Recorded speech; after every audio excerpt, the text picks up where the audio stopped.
He's been a bad boy in plenty of movies, from Spider-Man to Starsky and Hutch to Ocean's 11. But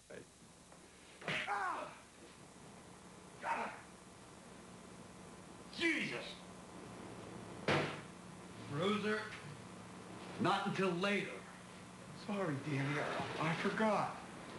Sorry. I totally remember that scene. Scott L. Schwartz is more than a tough guy. He has a mission to help inspire those in need.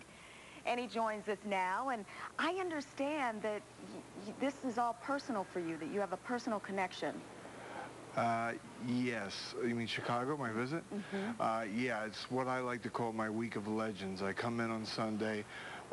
Tomorrow I'll be going to Children's Hospital of Chicago with a legend down there, Ann Richards.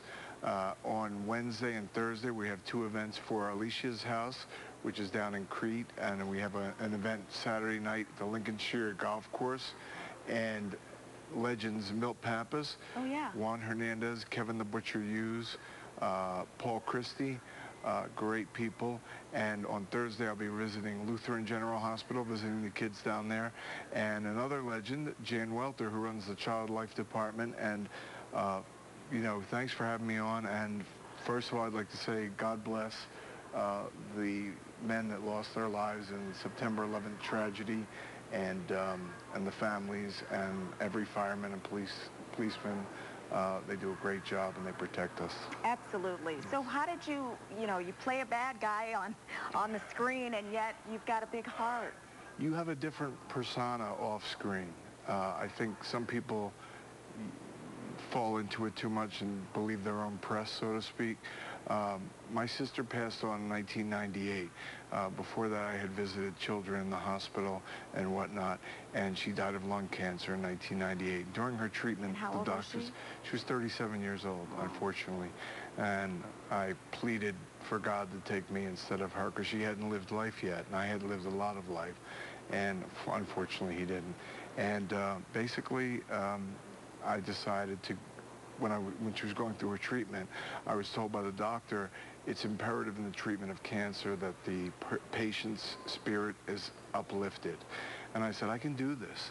And I started going to my first children's hospital, and I was afraid the kids would be afraid of me, of course. And they tell you, don't wear skull shirts or, you know, heavy subject content. Yeah. So I went out and bought Ernie and Bert, Grouch, yeah. and you can find pictures of that on Scott L. Schwartz Children's Foundation at WordPress.com. And I go in the hospital and they see that and they said, this guy has to be a big kid, so we love him, and it's pretty cool. And I put a lot of faces, smiles in the faces of those poor kids being treated for cancer, and in the oncology units all over the United States and all over abroad as well. When I'm over there, I'll visit.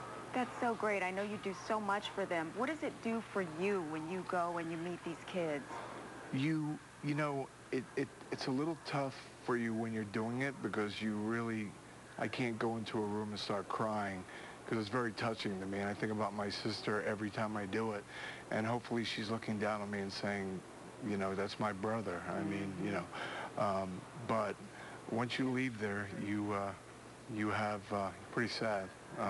But it's really a fulfilling venture for me. I love it. I love it.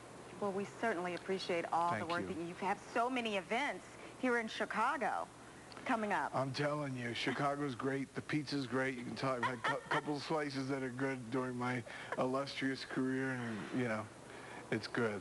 Well, so great. Well, we look forward to seeing you at some of these events, and thank you so much for all that you do. Thank you for having me. Thank you. All right. Thank you so much. All right, coming up, we go one-on-one with Ellen about her new season. But before that, you can see Scott L. Schwartz's foundation and where you can find him this week. Coming back up.